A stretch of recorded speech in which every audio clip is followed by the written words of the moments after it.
New opportunity for Indian students. ജർമ്മനിയിലേക്ക് ഒരവസരം. വിദ്യാഭ്യാസ വിനിമയം മെച്ചപ്പെടുത്തുന്നതിനും മികച്ച വിദ്യാർത്ഥികൾക്ക് സാമ്പത്തിക തടസ്സങ്ങൾ മറികടക്കാനും ലക്ഷ്യമിട്ടുള്ള ഗ്രാറ്റിസ് വിസ സംബന്ധിച്ച കരാർ ജർമ്മനിയുമായി ഒപ്പുവച്ചു. ഇന്ത്യൻ വിദ്യാർത്ഥികൾക്ക് ഇതുവഴി ജർമ്മനിയിൽ വിസ ഫീസില്ലാതെ പഠിക്കാനോ പഠനവുമായി ബന്ധപ്പെട്ട വിഷയങ്ങളിൽ പങ്കെടുക്കാനോ കഴിയും. എന്താണ് ഗ്രാറ്റിസ് വിസ?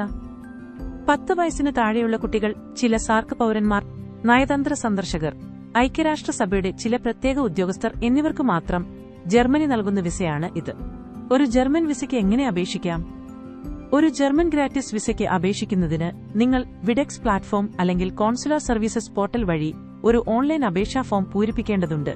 നിങ്ങളുടെ സപ്പോർട്ടിംഗ് രേഖകൾ ഉണ്ടാക്കിയ ശേഷം ജർമ്മൻ എംബസി കോൺസുലേറ്റ് അല്ലെങ്കിൽ ഒരു അംഗീകൃത VFS ഗ്ലോബൽ സെന്ററിൽ അപ്പോയിന്റ്മെന്റ് ബുക്ക് ചെയ്യുക. നിങ്ങളുടെ അപേക്ഷയും ബയോമെട്രിക്സും സാമ്പത്തിക തെളിവും യാത്രാ പദ്ധതികളും ഉൾപ്പെടെ ആവശ്യമായ രേഖകൾ സമർപ്പിക്കുക. ഗ്രാറ്റിസ് വിസ ഇന്ത്യൻ വിദ്യാർത്ഥികളെ എങ്ങനെ ബാധിക്കും? ഇന്ത്യയും ജർമ്മനിയും തമ്മിലുള്ള ഏറ്റവും പുതിയ ഈ കരാർ ഇന്ത്യൻ വിദ്യാർത്ഥികൾക്ക് ഒരു സുപ്രധാന അവസരമായിരിക്കും.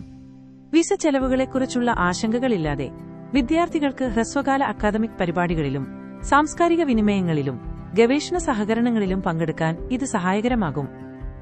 ഇത് ഇന്ത്യയിലും ജർമ്മനിയിലും വിശാലമായ വിദ്യാർത്ഥി മൊബിലിറ്റിയെ പ്രോത്സാഹിപ്പിക്കും. Thank you.